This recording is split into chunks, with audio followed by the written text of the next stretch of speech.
Hello students. So, in the previous class we started with the vector calculus part of our syllabus, and we introduced the concepts of vector function and limit of a vector function. How do we define the limit using epsilon delta definition, and some results which are basically motivated from the function of scalar function from the function of scalar variables. So, like I was saying in the previous class that like the function of scalar variable, like the scalar functions, sometimes I am confusing these two terms basically during the pronunciation. So, do not get confused. So, during the scalar functions we introduced the concepts of continuity, differentiability. So, in case of vector functions as well we have those concepts valid. So, let me introduce the concept of continuity, and then we will go to the definition of differentiability. So, what do we mean by continuous function? So, continuous vector function, continuous vector function.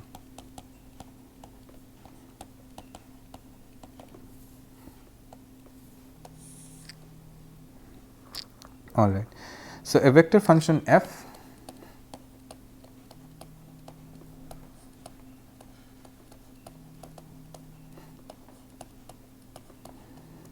is said to be continuous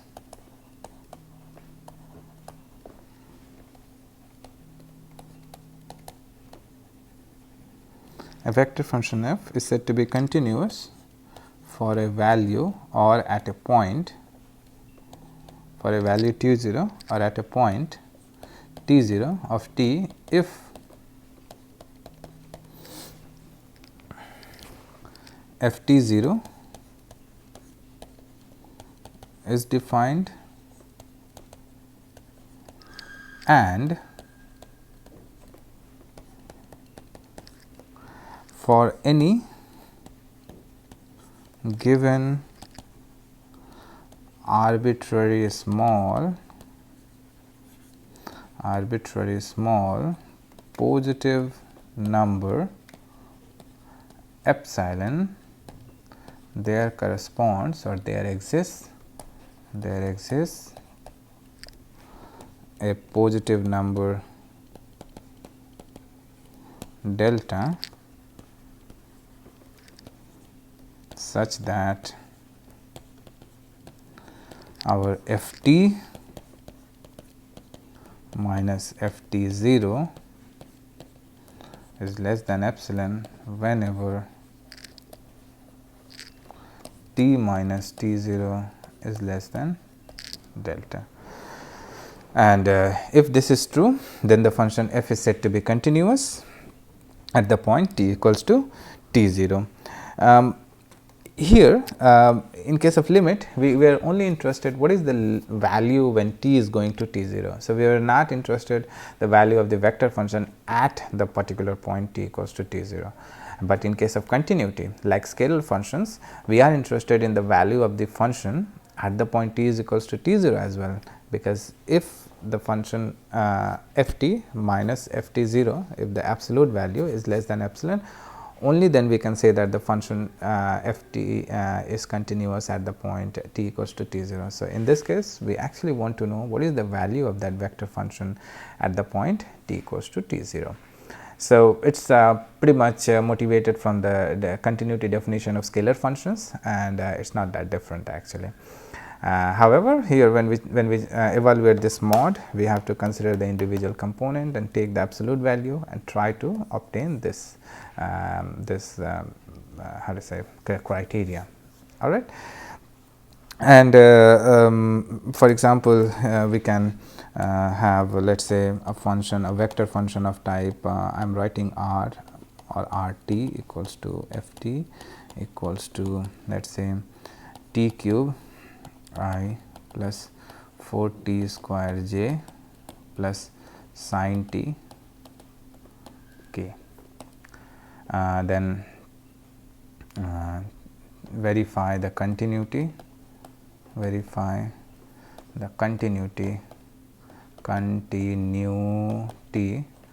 of f at t equals to, let us say, pi by 2. So, of course, the function is continuous at t equals to pi by 2, because at f pi by 2 at t equals to pi by 2, this is basically f pi by 2, we will get a value, then we will do that epsilon delta definition, and we can be able to show that the value can be made arbitrarily small. And here of course, you can have an interval instead of having this point, because this is an algebraic function, this is an algebraic function, this is a trigonometrical function. So, you can even choose the interval as 0 to pi by 2, and this vector value, this vector function is continuous throughout this interval as well. So, it is a really nice behaving vector function, and therefore, it is continuous even in that interval also. So, now what we will do is we will define the differentiability of a vector function. So, let us define differentiability or derivative. Let us write derivative of a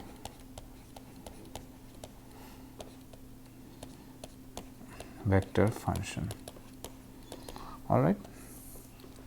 So, like function of scalar functions, we can also differentiate the vector functions as well, but in which context do we mean?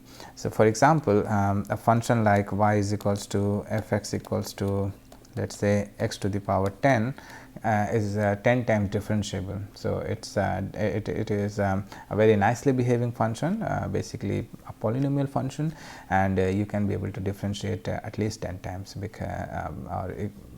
because the exponent is 10. However, if we had a function like let us say y is equals to f x equals to 1 by x, and suppose you want to check its differentiability at x equals to 0, then of course, it is not a differentiable function at x equals to 0, and mainly because it is also not continuous at x equals to 0. So, similarly, we can have similar kind of situations in case of vector functions as well. So, how or what way we can define the differentiability of a vector function is the question here. So, in case of scalar functions, you remember we used to take x plus delta x, and the value of f at x plus delta x minus f x is defined as the divided by delta x is defined as the derivative. So, here also we will do the similar thing.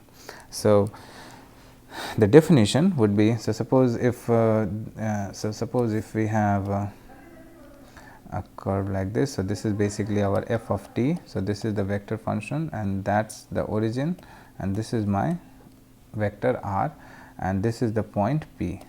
Now, this curve can go like this, and then this will be point q. All right.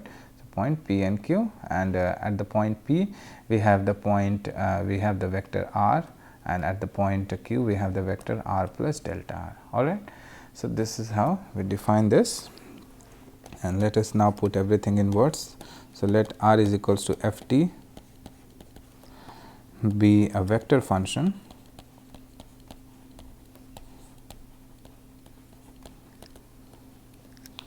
of the scalar variable t, and we define r plus delta r. So, the point q basically as f of t plus delta t. So, that means from here if I write r plus delta r minus r, then this will be basically f of then this will be basically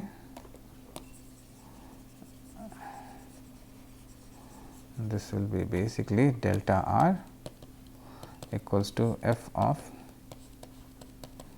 t plus delta t minus f of t. So, that is this small how to say movement from p to q. So, this small arc is our delta r, and the delta r is defined in this way. Now, if we consider this vector, so consider the vector delta r by delta t, then this will be f of t plus delta t minus f of t by delta t. And if I make delta t goes to 0. So, if delta t goes to 0, then limit delta t goes to 0, delta r by delta t equals to limit delta t goes to 0, f of t plus delta t minus f of t divided by delta t exist. So, or if delta t goes to 0, so instead of then we can write such that. So, such that this exists, then the value, then the value of the limit, then the value of the limit is called the derivative of the vector function f, and it is denoted by dr dt.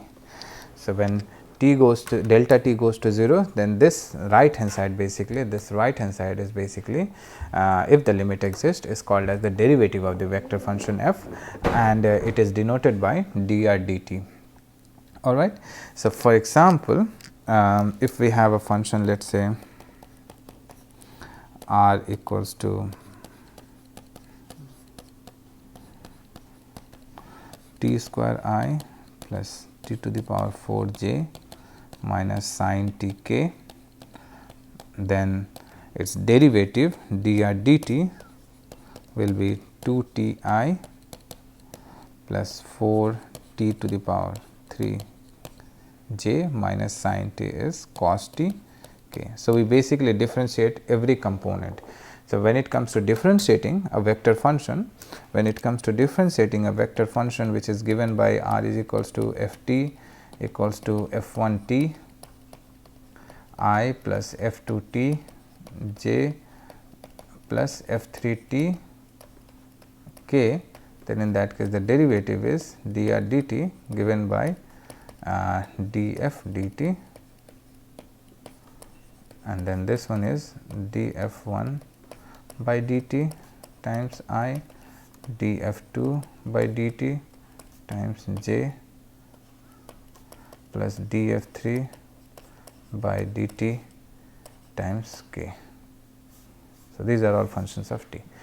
So, this is how we differentiate a vector valued function. So, we differentiate every component, and if any one of the component does not exist at a given point, then in that case the vector function is not differentiable. So, suppose we are evaluating the differentiability at t equals to 0, and we have, instead of t to the power 4, we have 1 by t.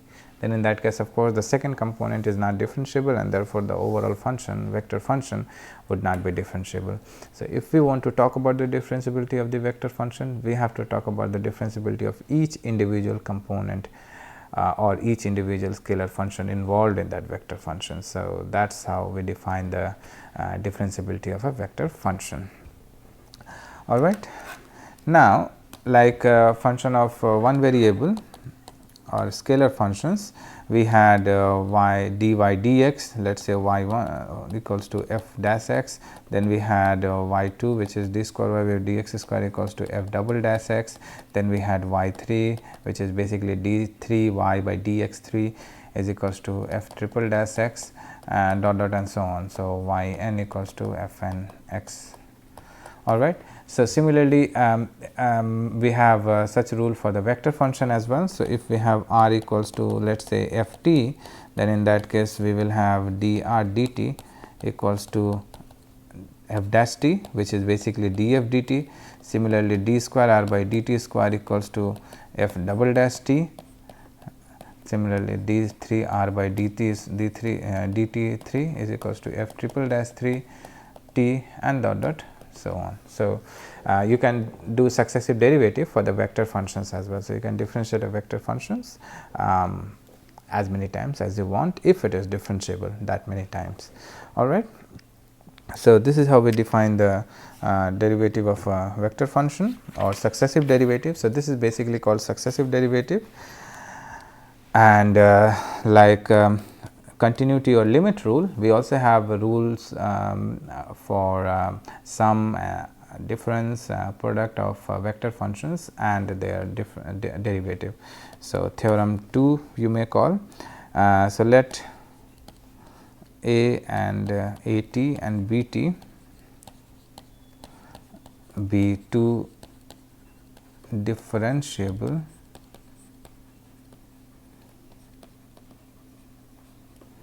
vector functions.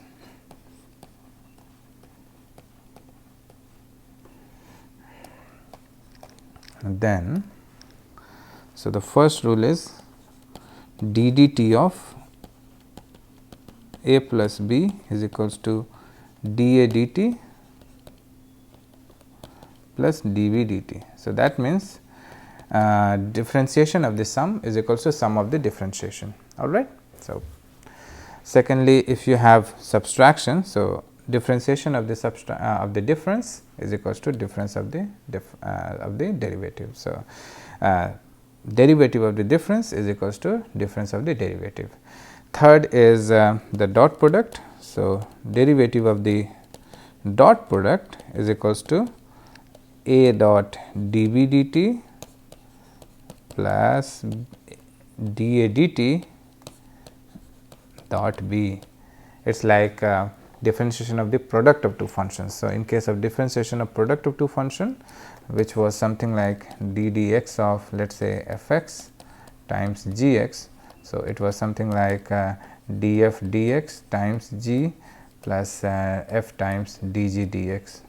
So, we used to differentiate one function leaving another and then differentiation of second function leaving the first function.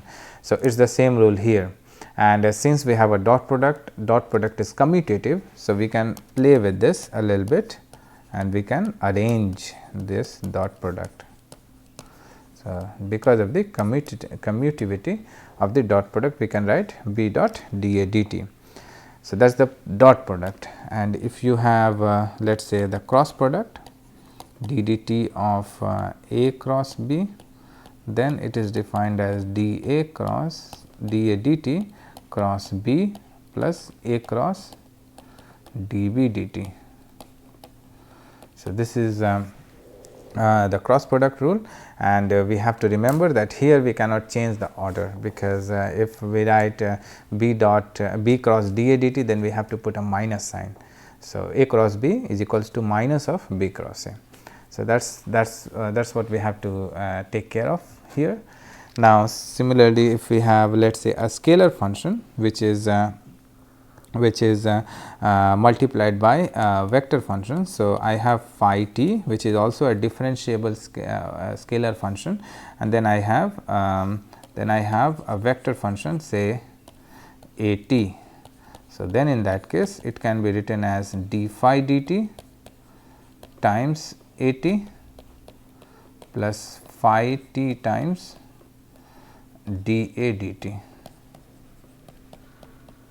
All right.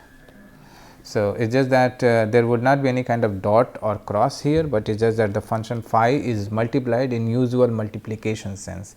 So, when I say usual multiplication sense, it means that if we have phi times a t, so let us say our function a t is t square I plus t to the power 4 j, and my phi function is something say a constant, basically say 2, then in that case it will be a usual multiplication of these two scalar quantities. So, it is 2 t square I plus 2 t to the power 4 j. So, it will not be like a dot product. So, a dot product will usually give you a real number actually, but in this case you will still get a vector function. All right. Now, if you have, let us say, instead of a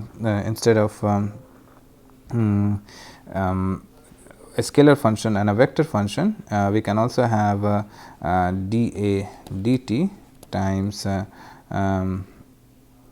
say vector A, vector B, and sorry, A cross. Let me write this formula properly. So, we can also have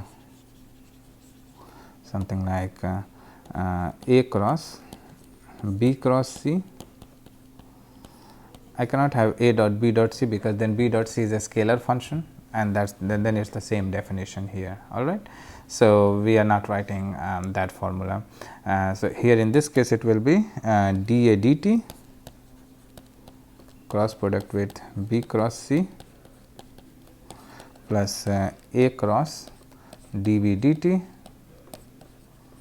cross C, and then A cross B cross dC dt. All right. So, again we have to take care of the order. So, here B cross C, and then I have to make sure that this the cross product is here, and then we have a cross product here. So, this is how we will do the cross product for a derivative of the cross product of three vector functions. So, obviously, we treat these two as one vector, and obviously, we treat these two as one vector and this one as another vector, and based on that we can do this derivative. So, basically, we differentiated dA dt times B cross C, and then I used instead of B in this formula, I am using B cross C. So, then our A cross product with this ddt of this B cross C will get common, and then we do the derivative on B cross C, and that will give us the whole cross derivative of the cross product of A cross B cross C. So, there are several other formulas of derivative of vector functions. We can look into any textbook, and there you can find all sorts of formulas, and for the interested readers, you can consult any one of those vector calculus book for more formulas. I have just listed few because we might be using them at some point in the future, and therefore, it is a good collection to have. Now, that we defined these formulas, we can also try to prove them, but it is just that the proof is very straightforward, and it is also present in those textbooks. So, we will not do that for the time being. Next, we will try to prove some basic result. So, let us say remark 1, or so we know that derivative of a constant function is 0. So, that is a very well known result in our function of one variable. Now, what is the derivative of a constant vector? So, like constant function, we also have scalar functions, we also have constant vector functions.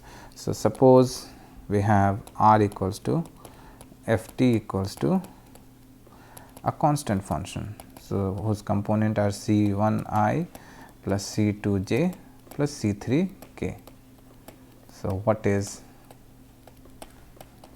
dr dt?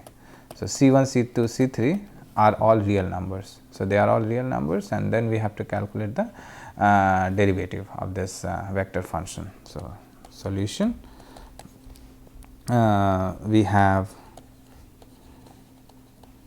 r equals to f t equals to some c.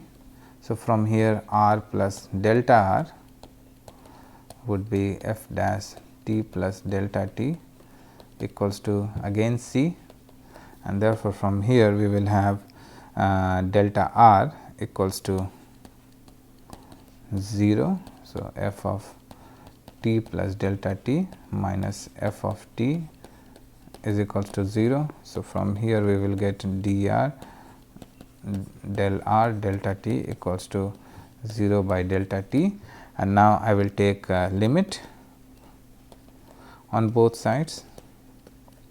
So, this will be limit delta t goes to 0, and then this will be limit delta t goes to 0 0. So, limit of a constant function is basically constant, that particular constant. So, here it is 0, and therefore, dr dt is equals to 0 which is a 0 vector. I can put a vector sign here. So, which is basically a 0 vector. So, like derivative of a scalar function yields derivative of a constant in function of in scalar functions gives us constant. In here in case of vector functions, the derivative of a constant vector will give us a 0 vector. So, this result also holds true from what we have learnt in our scalar functions. Now, the next thing is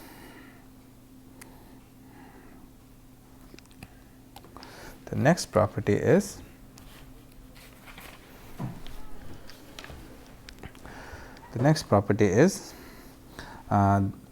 we can have it again as a remark.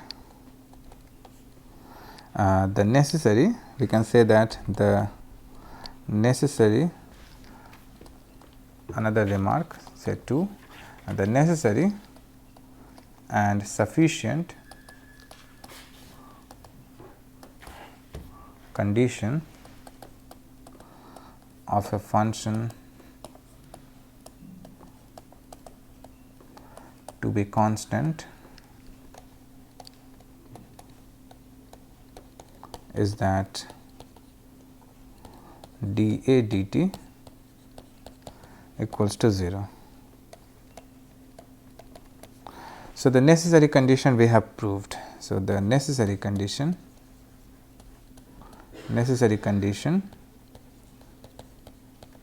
we have already proved that if we have a is equals to a constant function, then from here dA dt is 0. This is we have already seen, this we have already seen just like a couple of minutes ago.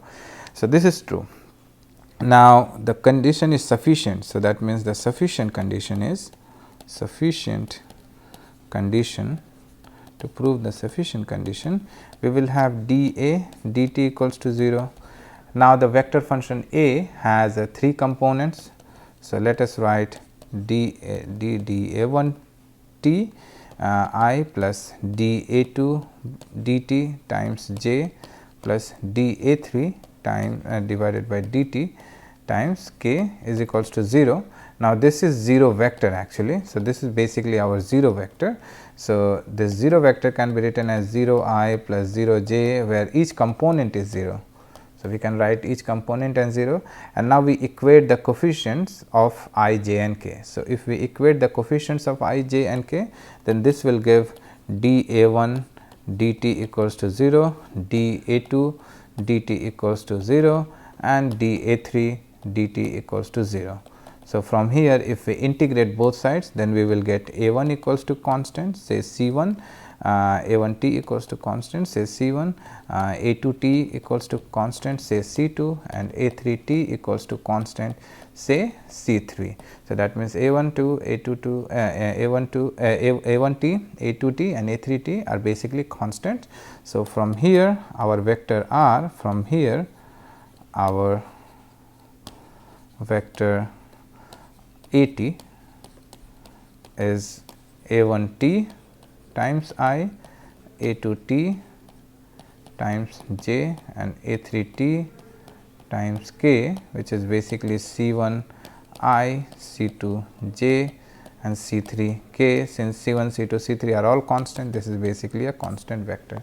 So, the condition is sufficient as well. So, you see like a function scalar functions, if the function is given to be constant, then its derivative is 0. In case of vector function as well, if you have a constant vector, then its derivative would also be 0, and it is necessary and sufficient condition. So, that means if the derivative is 0, then the function vector function has to be a constant function, and if the vector function is a constant function, then its derivative has to be 0.